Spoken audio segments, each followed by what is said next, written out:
네, 오늘 우리 같이 은혜 받을 말씀 마태복음 24장 23절 말씀부터 28절 말씀까지 되겠습니다.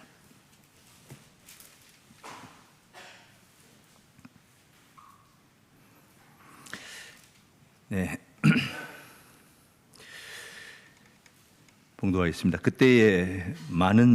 그때에 사람이 너희에게 말하되 보라 그리스도가 여기 있다 혹 저기 있다 하여도 믿지 말라. 거짓 그리스도들과 거짓 선지자들이 일어나 큰 표적과 기사를 보이어 할 수만 있으면 택하신 자들도 미혹하게 하리라. 보라 내가 너희에게 미리 말하였노라. 그러면 사람들이 너희에게 말하되 보라 그리스도가 광야에 있다 하여도 나가지 말고 보라 골방에 있다 하여도 믿지 말라. 번개가 동편에서 나서 서편까지 번쩍임같이 인자의 마음도 그러하리라. 죽음이 있는 곳에는 독수리들이 모일지니라. 아멘.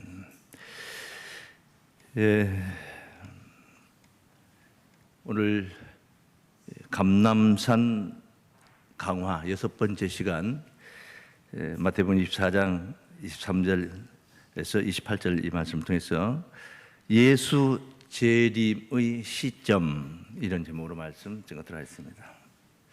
예수 재림의 시기 이거보다 더 정확한 어느 그 꼭지점 어느 지점을 가리키는 그 시점 예수 재림의 시점 이런 제목이 되겠습니다. 사실 이렇게 제목을 정하기 전에 예수 재림했다는 소리를 믿지 말라 이런 제목을 여러 번 생각을 하다가 고시마다 바꿨습니다. 예수 재림 시점 이렇게 바꿨습니다. 혹시 오해할까봐 예수 재림했다는 소리를 믿지 말라 만약에 이렇게 강하게 강조를 하면은 너무 황당한 소리가 아닌가 그렇게 싶어져서 말입니다. 왜냐하면은 정말 재림을 해서 재림했다고 하는데 그걸 믿지 말라고 하면 어떻게 합니까? 그래서 오늘 말씀을 잘 들으시면서 우리가 예수 그리스도의 그 재림의 시점을 바라보며 오늘도 우리의 신앙을 바로 세우는 굳건하게 세우는 축복의 시간이 될 줄을 믿습니다. 감람산 그리스도의 감람산 강화는 마태복음 24장 3절부터 증거가 되고 있죠. 어느 때에 이런 일이 있겠으며 주의 임하심과 세상 끝에는 무슨 징조가 있사오리까 하고 제자들이 예수께 물었더니 예수께서 답변을 해 주시고 계시는 말씀이 24장 전장의 말씀과 25장 전장의 말씀 이렇게 긴 장문의 말씀 너무너무 깊은 말씀을 선포하시고 그리고 십자가 얘기를 가시는 것입니다. 굉장히 중요한 말씀입니다. 시간 빼놓을 수 없는 그런 한 구절도 그냥 스쳐 넘어갈 수 없는 중요한 말씀들을 천국 비밀의 주옥 같은 말씀들이 바로 감람산 강화라 하겠습니다. 우선 첫 번째 답변이 5절에 보시면은 거짓 그리스도들이 많이 일어나 거짓 그리스도들이 일어난다는 겁니다. 이 말은 재림 예수라는 것입니다. 거짓 그리스도 진짜 그리스도가 아니라 가짜 재림 예수라는 자들이 많이 일어나서 사람들의 영혼을 유린하게 되는 겁니다. 이로 인해서 거기 이제 10절부터 증거된 말씀에 보시면은 그때에 많은 사람이 시험에 빠져 서로 잡아주며 서로 미워하겠으며 거짓 선지자가 많이 일어나 많은 사람을 미혹하게 하겠으며 이게 거짓 선지자가 이 재림 예수라는 가짜 예수들이 하나가 등장하면 그 시야에 있는 수많은 거짓 선지자들이 이제 또 우후죽순처럼 일어나게 되는 겁니다. 많이 일어나 많은 사람을 미혹을 하게 됩니다. 그리고 2절에 불법이 성함으로 많은 사람의 사랑이 식어지리라. 온 세상이 다 불법이야. 불법이 성하다. 가짜가 판치고 가짜의 유린 당하는 겁니다. 수많은 영혼들이 그렇게 무너져 가는 시대가 예수 재림의 징조의 시대라는 거예요. 이런 일이 있어야 우리 주님이 오신다는 것입니다. 이런 일 없이 오시는 게 아니라는 거예요. 이 세상 끝날에는 이런 일이 있게 됐다. 그런 가운데서도 천국 복음이 전파가 되는 것입니다. 이 세상, 온 세상의 천국 복음이 전파되고 나서 그제야 끝이 오리라. 끝에 관해서 물어봤지 않습니까? 세상 끝날의 징조를 가르쳐 달라는 거예요.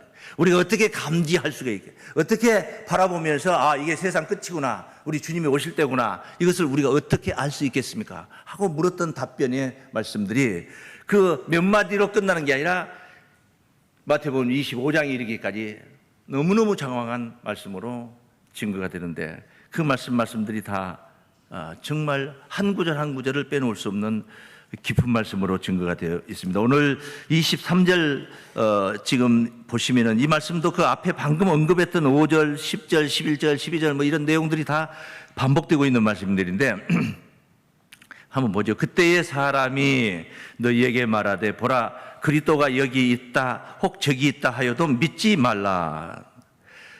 거짓 그리스도들과 거짓 선지자들이 일어나 큰 표적과 기사를 보이어 할 수만 있으면 택하신 자들도 미혹하게 하리라. 택하신 자들의 구원에 관해서 이 앞 시간에 언급을 했고 증거를 했던 말씀이죠. 그런데 이런 택함을 받은 자들도 신앙이 흔들린다는 것입니다.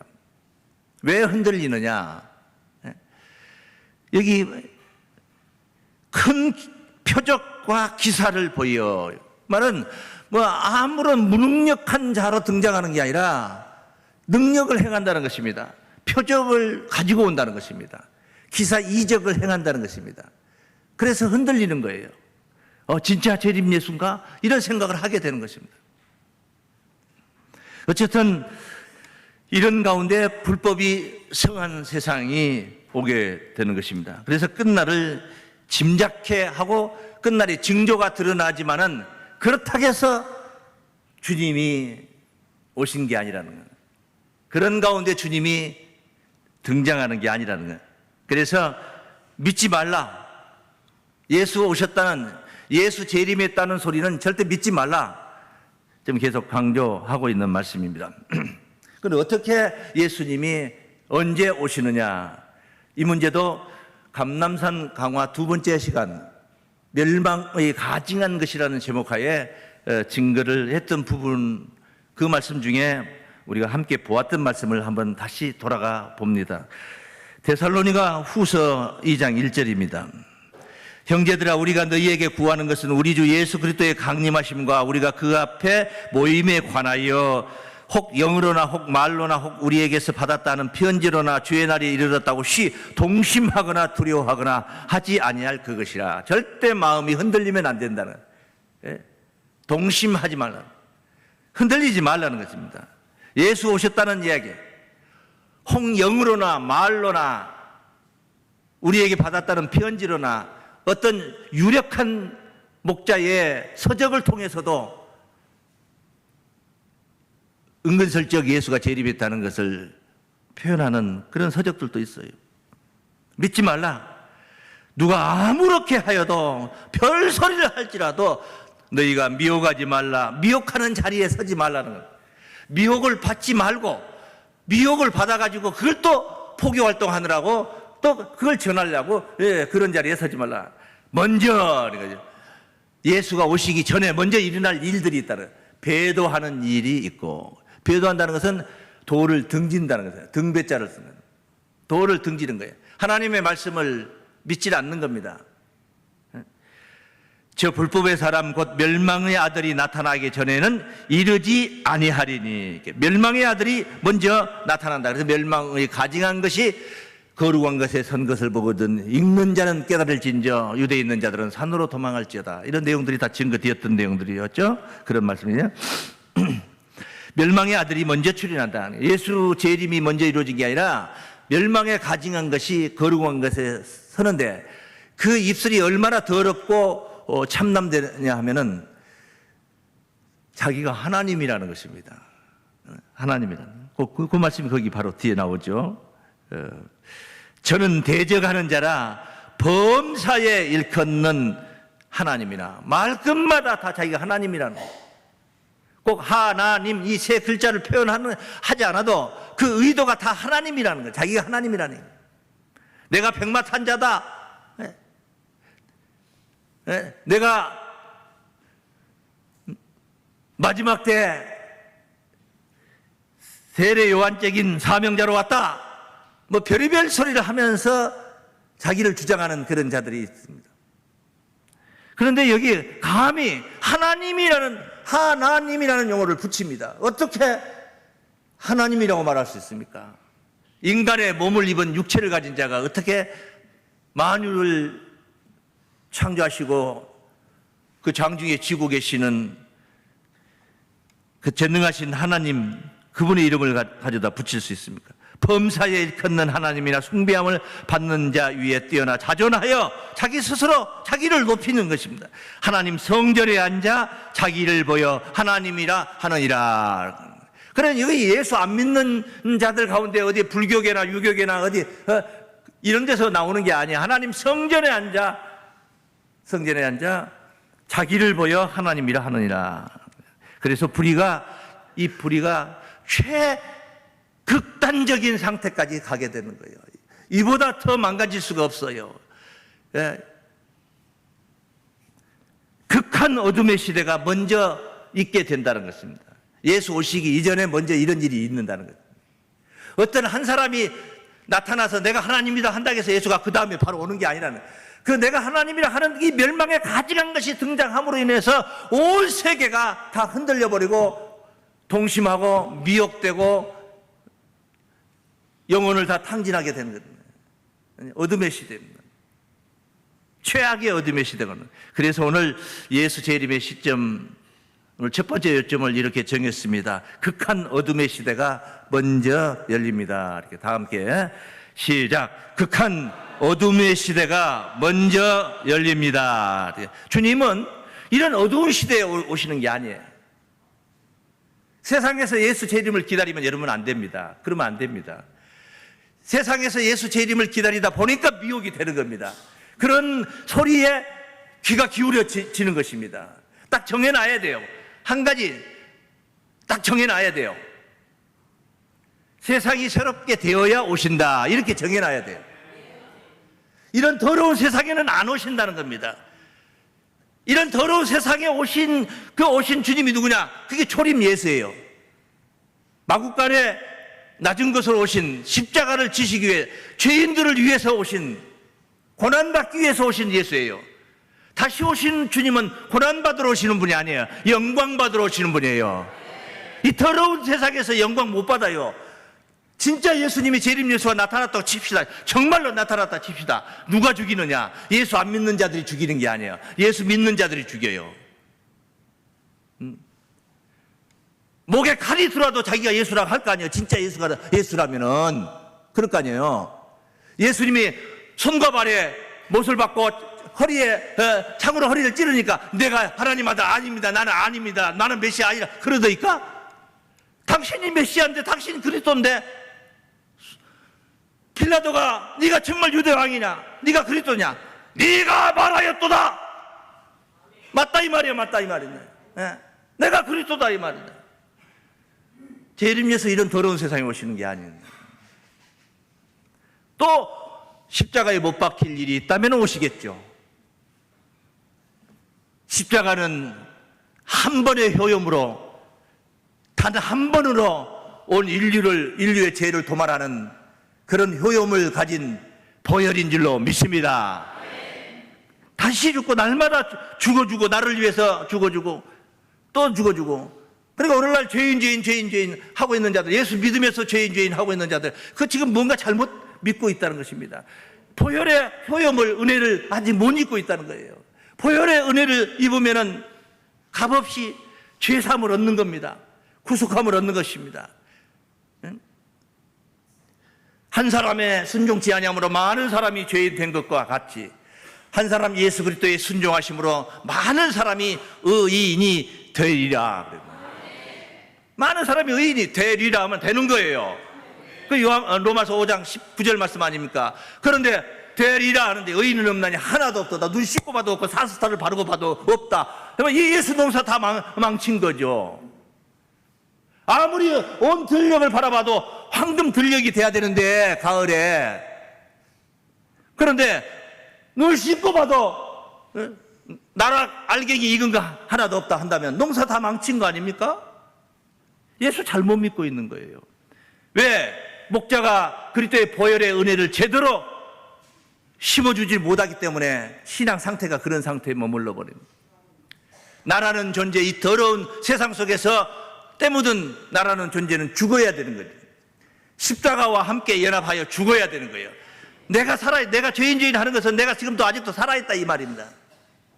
사도 바울이 내가 그리스도와 함께 십자가에 못 박힌 것은, 사도 바울이 그리스도와 함께 십자가에 못 박힌 거예요. 이제 내가 사는 것이 아니라 육체 가운데 사는 것은 내가 사는 것이 아니다 이 말이에요. 나를 위하여 십자가를 지신 하나님의 아들을 믿는 믿음 안에서 사는 것이라. 뭐 여러 말 할 것 없이 성경 말씀 한 구절 보면 확인할 수 있습니다. 마태복음 19장 28절 말씀입니다. 예수께서 가라사대 내가 진실로 너희에게 말하노니, 이건 진짜 진실이다. 진실로 너희에게 말하노니 세상이 새롭게 되어 인자가 자기 영광의 보좌에 앉을 때에, 세상이 새롭게 되어야 인자가 자기 영광의 보좌에 앉는다 이 말이네. 할렐루야. 세상이 새롭게 되지 않고는 안 되는 거예요. 그래야만이 나를 쫓는 너희도 12보좌에 앉아 이스라엘 12지파를 심판하리라. 그러니까 어두움이 물러가야지. 어두움이 물러가는 게 모두 제거되어야만이 우리 주님이 오신다. 새 세상이 열려야 오신다. 세상에서 예수를 만나려고 하니까 안 되는 거예요. 미혹이 되는 거예요. 세상이 새롭게 되어야 새로운 세상이 열릴 때 영광 중에 나타나게 되는 겁니다.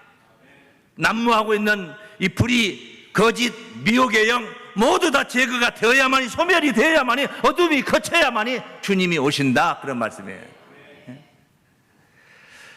그래서 오늘날과 같은 이런 악한 세상에 오시는 것이 아니라, 그러면 어떻게 해서 이 악한 세상, 이 어둠을 걷어내느냐, 소멸시키느냐. 그래서 이 말씀도 지난 시간에 우리가 한번 보고 왔던 말씀입니다. 앞서 데살로니가서 2장 말씀을 1절에서 4절까지 보고 보았는데, 그 뒤로 이렇게 쭉 하면은 멸망에 가증한 것이 제거되는 그런 광경들이, 이 더러운 어둠이 거치는 방법을 거기서 증거하고 있습니다. 데살로니가 후서 2장 말씀 한번 봅니다. 8절. 그때에 불법한 자가 나타나리니, 앞서 언급한 내가 하나님이라 자존하여 하나님의 자리에 앉아서 그렇게 하는 자가 온다고 그랬죠. 먼저 나타난다고 그랬죠. 그래서 나타나는데 거기 5절, 6절, 7절 말씀에 자기가 나타나고 싶어서 나타나는 게 아니에요. 나타나기 위해서 아무 때나 자기 마음대로 오는 게 아니라 하나님이 막는다는 거예요. 정한 때가 있기 때문에. 그런데 이제 때가 되면은 나타난다는 그 얘기죠. 그때 불법한 자가 나타나리니 주 예수께서 그 입의 기운으로 저를 죽이시고, 예수님이 직접 나타나가지고 재림 예수가 오셔가지고 멸망에 가증한 것을 이 불법한 어둠의 세계를 제거하는 게 아니에요. 예수가 오셔가지고 세상을 심판하고 막 약한 자들 다 죽이고 죄인들을 다 죽이고 예수가 심판하는 게 아니란 말이에요. 예수는 그런 일을 하러 오신 분이 아니에요. 십자가 지시면서 마지막 말씀이 뭐냐? 다 이루었다. 당신에게 예정된, 당신에게 부여했던 하나님의 사명은 다 이루신 거예요. 예수님의 사명이 다 이루어진 거예요. 더 이룰 것이 없어요. 예수님이 이제 영광 받으시면 되는 거예요. 그런데 예수 직접 오시는 게 아니라 예수님이 입을 보내신다고 합니다. 입을 보내는데 우리가 보통 이게 나쁜 아주 좀 속된 말로 주둥이라고 하는 주둥이. 예? 이 입만 옵니까? 대통령의 명을 받아서 외국에 특사로 간다면은 그 특사가 대통령의 입이 되는 거예요. 어떤 정치 집단의 대변인 있잖아요. 무슨 일이 있을 때마다 기자들 앞에 서서 그 당의 상황을 얘기하는 거. 그 대변인이 그 당의 입이에요. 입이에요. 우리도 예수님의 몸을 이루, 지금 이 교회가 우리 주님의 몸입니다. 각기 하다못해 깨끗 손가락이라도 이 사명이 다 우리에게 주어져 있는 것입니다. 이사야 53장 1절 말씀에 여호와의 팔이 네게 나타났느냐. 예수를 증거, 예수 오시는 것을 예언한 말씀이 이사야 53장은 그런 말씀이잖아요. 그가 찔리면, 그가 상하면, 그가 징계를 받음으로, 그가 채찍이 맞음으로. 우리 주님 오심을 예언한 말씀인데 그 53장 1절부터 여호와의 팔이 네게 나타났느냐. 팔이 나타나는 팔, 하나님의 팔이 나타나는 거예요. 그리고 팔도 하나 잘려져 가지고 나타나겠습니까? 팔의 사명자가 오신다 이 말이에요. 예수님이 그 팔의 사명으로 오셨어요. 2000년 전에 오실 때 그렇게 예언이 그렇게 돼 있어.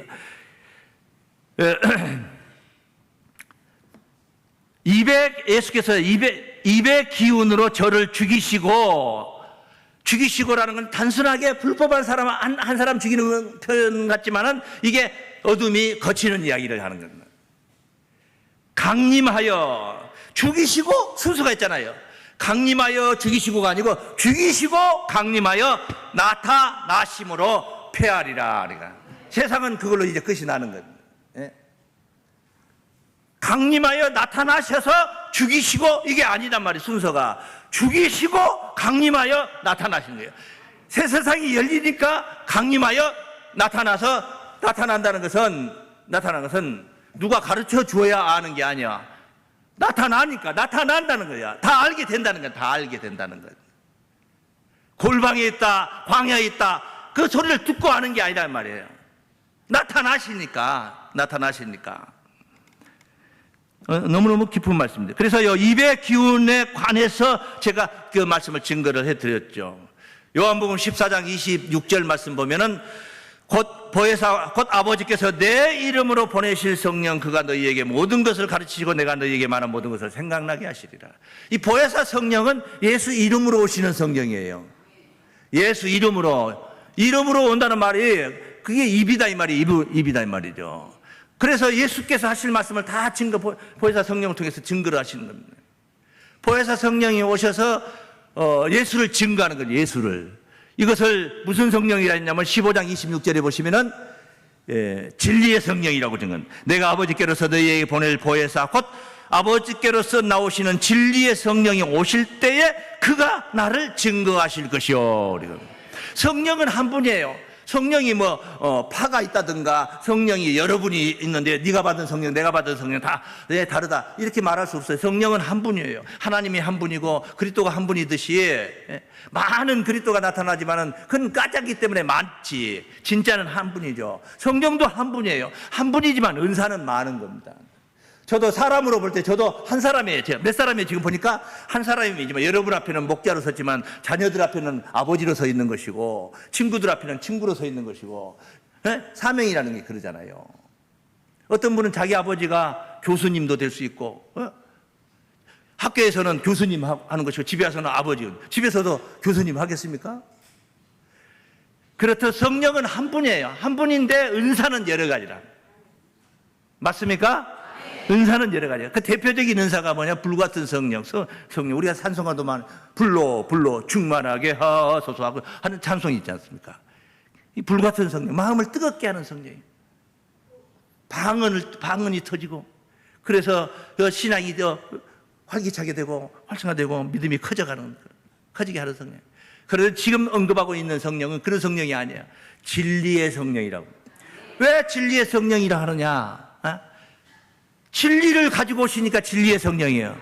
왜 불같은 성령이라 하느냐? 불같이 뜨겁게 하니까 불같은 성령이라. 마가의 다락방에 임했던 이 사도행전 2장 1절에 증거되고 있는 이 성령은 불같은 성령이야. 사도들이 그런 성령을 받았던 거예요. 그런데 지금 진리의 성령이 오셔서 예수를 증거하신다 했는데 16장 말씀으로 가봅니다. 16장 13절. 그러나 진리의 성령이 오시면, 예수 이름으로 오시는 성령이라고 그랬죠? 진리의 성령이 오시면 그가 너희를 모든 진리 가운데로 인도하시리니. 진리의 성령은 진리 가운데로 인도하는 거예요. 그래서 진리의 성령이라고 하는 거예요. 그가 자의로 말하지 않고 내 마음대로 말하지 않는다는 거예요. 입의 사명을 해가지고 간 특사가, 대통령의 특사가 그 외국에 그 사명받은 그곳에 가가지고 자의로 말하면 됩니까? 자기 마음대로 말해버리면 안 되지. 보낸 사람이 뭘 전해라고 했던 말 그대로 전해야 되는 거죠. 그게 입이죠. 그래서 자의로 말하지 않는다는 거잖아요. 오직 듣는 것을 말하시며. 성령이 뭐 듣습니까? 듣기는 뭐 성령이, 성부, 성자, 성령 다 한 분인데, 삼위일체 한 분인데 듣는다는 표현을 왜 합니까? 성령이 오셨다는 말은 여기 의자, 여러분이 앉아 계신 의자 사이에, 몸과 몸 사이에 오시는 게 아니에요. 이 강대상에 오시는 게 아니고 저 의자에 앉아 계시는 게 아니에요. 이 성전에 성령이 오셨다. 우리가 표현한다면 목자에게 임했다 또는 여러분들에게 임했다. 성도들의 마음 안에 임재한다 할 때 오신 거예요. 성령이 뭐 언제는 우주 만물 가운데 충만하신 분인데 어디라도 다 계신 분인데 뭐 오시고 말고 할 게 뭐 있습니까? 언제는 안 계십니까 성령이? 광주에는 안 계신데 성령님이 오늘 광주에 오셨습니까?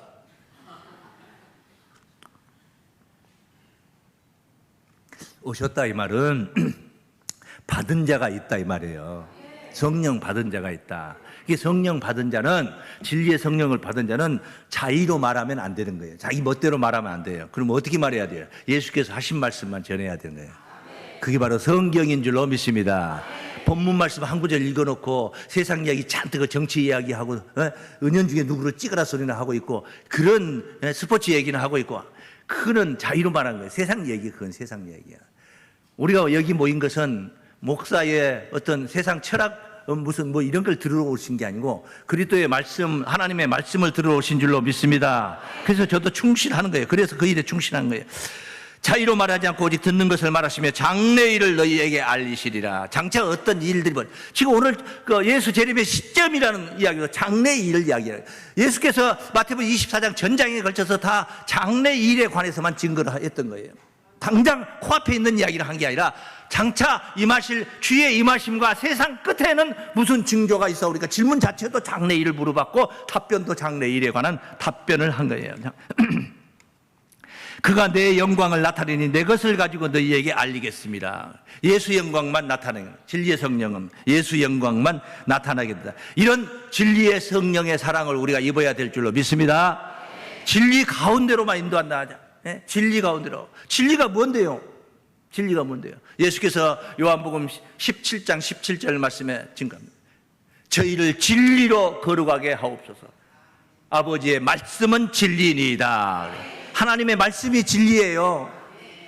왜 예수께서 요한복음 16장 6절 말씀에 내가 곧 길이요 진리요 생명이니 나로 말미암지 않고는 아버지께로 올 자가 없느니라. 예수님이 진리이신 거예요. 진리를 알지니 진리가 너희를 자유케 하리라. 진리를 알아야 돼. 진리의 사랑을 입어야 돼. 하나님의 말씀 사랑을 입어야 돼. 시간마다 말씀 듣는 일에 치중하시고 부지런하셔서 말씀 듣기를 기뻐하시며 마음 문을 열고 오픈하시고 그 말씀을 들어야 되는 겁니다. 오늘 또 듣고 있는 지금 듣고 있는 말씀이 여러분의 앞길에, 신앙길에 얼마나 유익한 천국 가는 등불이 되고 길잡이가 될 것인지 은혜를 받아야 될 줄로 믿습니다. 그래야만이 악한 자가, 이 불법한 이 거짓된 자들이 내 마음 안에 임할 수가 없는 거예요. 코앞에서 아무리 그럴듯한 그런 감언 이설을 나부려도 절대 진리의 사랑을 받은 자들은 흔들리질 않아요. 흔들리지 않아요. 진리의 사랑을 못 받기 때문에 흔들리는 겁니다. 그런 내용이 그 뒤에 있습니다. 한번 봅니다. 지금 8절 봤는데 9절 말씀 한번 보죠. 9절. 악한 자의 임함은 사단의 역사를 따라. 악한 자의 임함은 사단의 역사를 따라. 모든 능력과 표적과 거짓 기적과.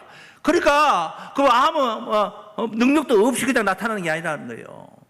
표적이 보이는 겁니다. 정말 재림 예수 같은 거예요.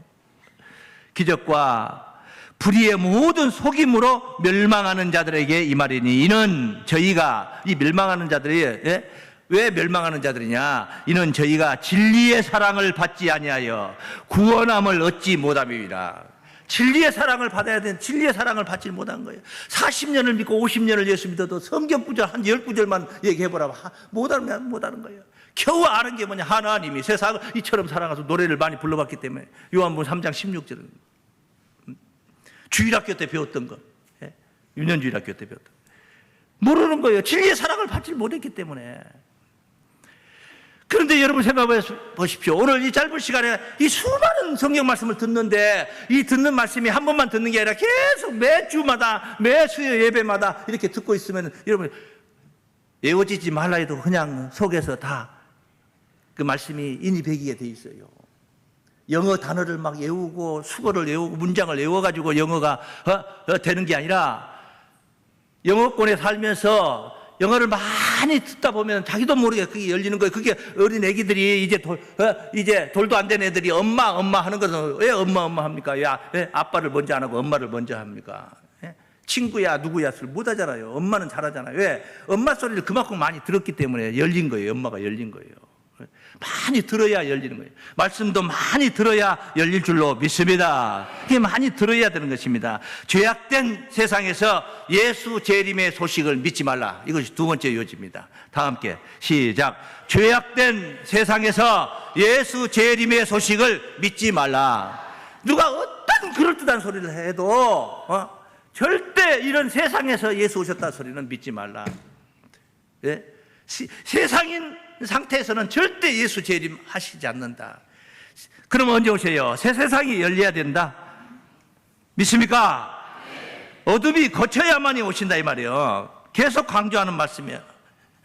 죄악된 세상을 끝장내야만이 그래야만이 우리 주님이 강림하여 영광의 보좌에 앉게 되는 줄로 믿습니다. 주님이 영광의 보좌에 앉는다는 건 이 계시록에 가면 진리의 성령은 장래일을 알게 한다고 그랬잖아요. 계시록 전장에 22장까지 전장의 말씀이 장래일에 관한 이야기. 장차 이루실 계시 열어서 보여준다 이 말입니다. 장차 이루어질 내용을 열어서 보여준다 이 말입니다. 그 계시예요. 그게 계시록 11장 15절에 가면은 일곱째 천사가 소리 내는 날 하늘에서 음성이 들리는 겁니다. 한번 보겠습니다. 일곱째 천사가 나팔을 불매 하늘에 큰 음성이 나서 가로되 일곱째 천사 아직 첫째 나팔도 안 불었어요. 일곱째 천사 나팔 부는 때가 와요. 그 무슨 일이 벌어진다? 인간의 몸이 죽지 않고 썩지 않을 몸으로 호련히 변화받는다고 그래요. 그런 말씀들을 우리가 많이 보아왔죠. 시간 관계상 생략을 하고 이 말씀만 봅니다. 일곱째 천사가 나팔을 부니까 어떤 일이 벌어집니까? 세상 나라가 우리 주와 그 그리스도의 나라가 되어 무엇이 무엇 되어 이렇게 됐잖아요. 예? 세상 나라가 우리 주와 그 그리스도의 나라가 되어 그가 세세토록 왕노릇 하시리로다. 이게 영광이요. 이게 영광. 예수께서 영광의 보좌에 앉는 왕이니까 영광의 보좌. 무엇이 무엇 되어 됐잖아요. 예?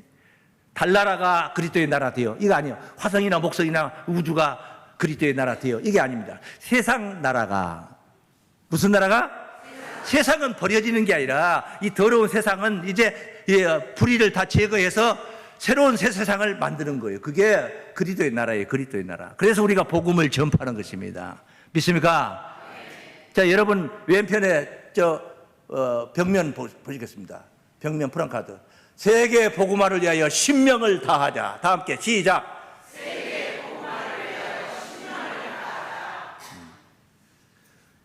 이 복음이 천국 복음이 온 세상에 다 전파되어야 그제야 끝이 오리라. 이거 마태복음 24장 감람산 강화 첫 번째 시간에 증거했던 말씀이에요.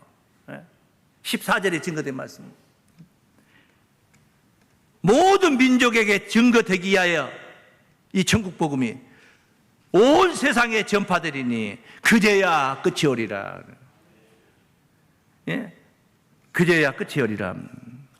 전파되어야 된다는. 온 세상에 전파되어야 끝이 온다. 예수께서 죄악된 세상에 오심이 아니라 새 세상이 열릴 때 오실 줄로 믿습니다. 그래 이제 이런 천국 복음을 전파하면은 세상이 이것을 받아들여야 됩니다. 흡수를 해야 된단 말이에요. 우리 마음 오늘 설교도 여러분이 마음에 흡수를 해야 되는 것입니다. 그래 그게 가치가 있는 설교가 되는 것입니다. 세 번째 마지막. 요지 예수님은 새롭게 된 새 세상에 오십니다. 다 함께 시작. 예수님은 새롭게 된 새 세상에 오십니다. 할렐루야. 네. 누가 알게 해주는 게 아니에요. 이제 이런 날이 오면은 저분이 예수다. 다시 오신 예수 한번 만나볼래? 이럴 필요가 없는 거예요. 누가 가르쳐 줄 필요가 없어요. 왜? 강림하여 나타나시기 때문에. 그래서 새롭게 된 세상이 새롭게 되지 않았다면 절대 예수 오셨다는 말에는 귀를 기울일 필요가 없어요. 그래서 오죽했으면 오늘 성경에 뭐라고 했습니까? 25절 본문 25절 말씀. 보라, 내가 너희에게 미리 말하였노라. 그러면 사람이 너희에게 말하되, 보라, 그리스도가 광야에 있다 하여도 나가지 말고, 보라, 골방에 있다 하여도 나가지 말라. 어디 있다 해도 광야와 골방 두 개만 얘기하는 게 아니야. 그 속에는 온 세계 동에서 서까지, 북에서 남까지 어느 곳에 와 있다 해도 믿지 말라 이 말입니다. 광야는 유대인의 관념이 있어요. 유대인의 관념에 광야는 선지자가 나타나는 것이고 메시아가 오시는 곳이라고, 그런 관념이 있어요. 그래서 예수님이 그 3대 시험을 광야에 가서 40일 동안 금식하고 받았는데, 그 현장에 가보면은 성지 순례하다 보면 이제 그 현장에 보게 되는데 수도원들이 있어요. 그 현장에, 그 광야에. 뭐 그런 데다 그 수도원들이 많아요, 광야에. 세례 요한이 광야에서 외친 이유가 거기에 있는 겁니다. 왜 세례 요한이 예루살렘 복판에서 외치지 광야에 가서 외칩니까? 메시아는 광야로 오신다는 그런 관념이 있기 때문에 유대인들이 그래야 믿는 겁니다. 그 다음에 골방에 있다 해도 믿지 말라 이 말은 은밀하게, 골방이란 은밀하다 이 말이죠. 다 모르는 거죠. 특별히 가르쳐 주니까, 당신한테만 특별히 가르쳐 주니까 그렇게 알고 와서 예수를 만나라. 절대 믿지 말라. 그런 소리에 현혹되지 말라. 미혹되지 말라. 어떤 소리도 믿지 말라. 믿습니까? 그런 이야기예요 지금요. 골방이 있다 해도 믿지 말라. 번개가 동편에서 나가서 서편까지 번쩍임같이 인자의 임함도 그러하리라. 죽음이 있는 곳에는 독수리들이 모일지니라. 자, 그런 소리에 미혹이 되는 자들 있잖아요. 그런 소리에 미혹이 되는 자들은 산 게 아니야. 목숨이 살아있다 해서 산 게, 하나님 보시는 것은 살아있다 해서 산 게 아니에요. 성경에 그런 말씀들은 많이 있지 않습니까? 대표적인 말씀이 탕자의 비유 속에 있죠. 작은 아들이 분깃을 받아가지고 타국에 가서 허랑방탕하게 다 탕진하고, 이제 돼지 쥐업 열매도 먹을 게 없어서 남의 집에 돼지 키우는 돈사이트에서 일하다가 굶어 죽게 생겼으니까 아버지 밑에는 종들도 많이 있어서 나같이 이렇게 빌어먹지는 않을 텐데, 내가 아버지한테 가서 아들이라는 자격은 차마 염치 없이 할 수는 없고 이제 탕진했고 아버지 밑에 가서 종노릇이라도 해야 되겠다 하고 이제 다 털고 이제 오는 거죠. 그때 아버지가 아직도 상거가 뭔데 항상 아버지는 기다리고 있었던 거죠. 그 탕자가 돌아오니까 부둥켜 안고 손에 반지를 끼워주고 발에 신발을 신겨주고 옷을 입혀주고 잔치를 베풀죠. 잔치를 베푸는 그런 이야기입니다. 그거 뭡니까? 자식은 지금 다 탕진하고 종살이 하겠다, 아버지 밑에 종노릇 하겠다고 왔는데 아버지는 그를 반겨줍니다. 그러면서 한 아버지께서 하신 말씀이 뭐예요? 내 아들이 내가 잃었다가 찾았고 죽었다가 살았느니라. 누가복음 15장 24절에 있는 말씀입니다. 이 내 아들은 죽었다가 다시 살아났으며, 이게 타국에 가서 허랑방탕하게 탕진할 때 죽었습니까? 아니면은 그때는 안 죽었다 치고 아버지 앞에 오는 오는 순간 거기 죽어가지고 왔습니까? 죽었으면 걸어오지도 못하. 여기 죽었다는 말이 시체라는 얘기, 사체라는 얘기는 아니잖아요. 정신세계가 죽었다가 살아난 거죠. 영혼의 세계가 죽었다가 살아난 거예요. 죽었다가 다시 살아났으며 내가 잃었다가 다시 얻었노라 하니 저희가 즐거워하더라. 그래서 제가 죽음에 관한 이야기를 드리는 거예요. 죽음이 있는 곳엔 독수리가 모인다고 그랬잖아요. 그런 예수 재림의 그런 미혹된 소리에 넘어간 자들은 그건 산 게 아니에요. 산 게. 악한 자의 임함은 진리의 사랑을 받지 못한 자들에게 임한, 그 거짓 그리스도들에게 다 먹힌 자들이다. 먹잇감들. 산 자들이 돼야 될 줄로 믿습니다. 거짓 목자들의 먹잇감일 뿐이다 이 말입니다. 그런 것에 미혹이 되니까 진리의 사랑을 받지 못한 자들은 마지막은, 지금은 진리의 사랑 없어도 그냥 너나 말씀을 깨달아서 온전한 신앙으로 신앙생활 교회 다니는 사람이나 아무것도 그냥 모르고 무턱대고 그냥 다니고 있는 사람이나 별반 차이가 없어요. 누가 뭐 어떻게 해코지 하는 사람도 없고 누가 망가뜨린 사람도 없어요. 같이 앉아서 예배 드려요. 그런데 마지막 때는 안 된다는 것입니다. 흔들린다는 것입니다. 거짓 목자들의 먹잇감이라는 거예요. 독수리가 어떤 것에 갑니까? 사체들을 뜯어먹는 게 독수리 아닙니까? 죽은 사체들을 뜯어먹으러. 그러니까 이 거짓 목자들의 먹잇감이다. 예수는 그러므로 예수는 그런 광야의 골방에 오시는 게 아니다 말이에요. 예수께서 다시 오시는 날은 세상이 새롭게 된 날이다. 새 세상에서 만난다. 믿습니까?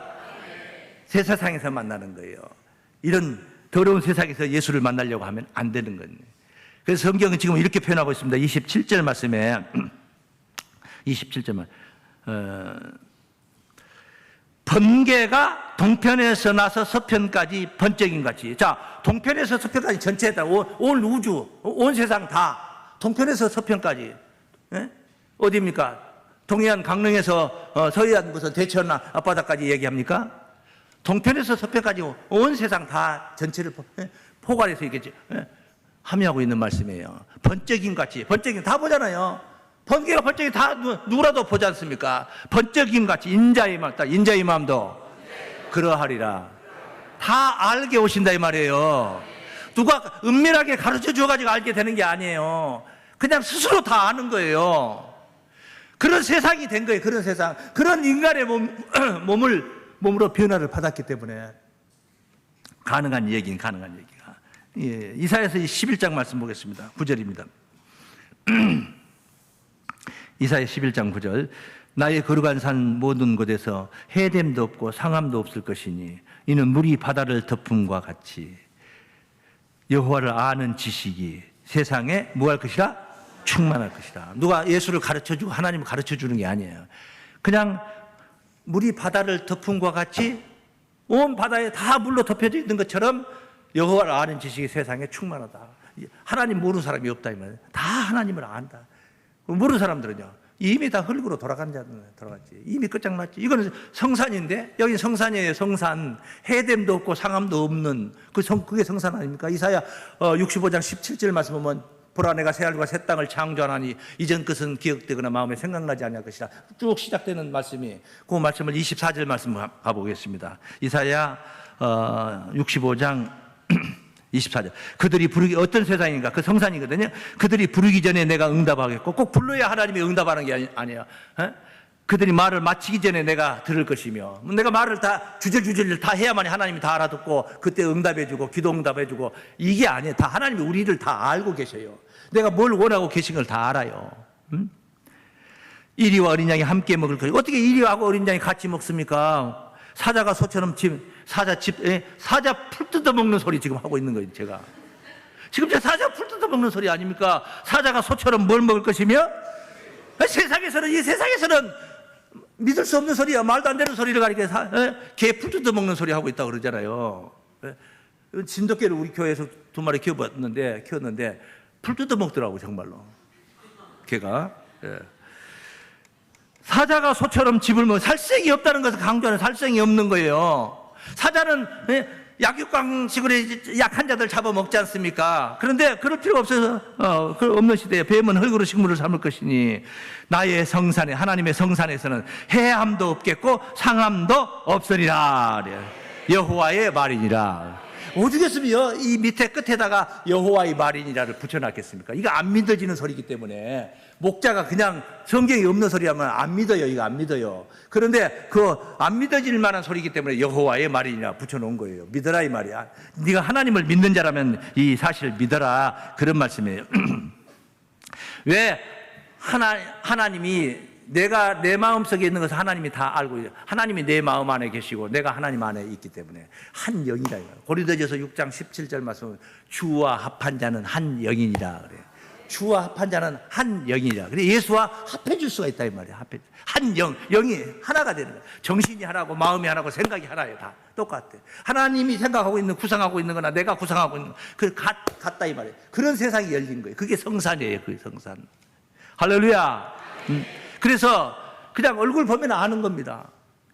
얼굴 보고 아는 거예요. 베드로가 어떻게 생겼는가 궁금하십니까? 지금은 알 수가 없는 거예요. 최후의 만찬이 뭐니 그림 다 그 그림에 불과한 거예요. 그러나 천국 가면은 그냥 얼굴과 얼굴을 대하여 그냥 아는 거예요. 영이 다 한 영이야. 예? 한 통속이 되어버린 거예요. 한 통속이 되어버린 거예요. 그래서 서로 다 보면 아는 겁니다. 고린도전서 13장 12절 말씀이 그냥 써진 말씀이 아니에요.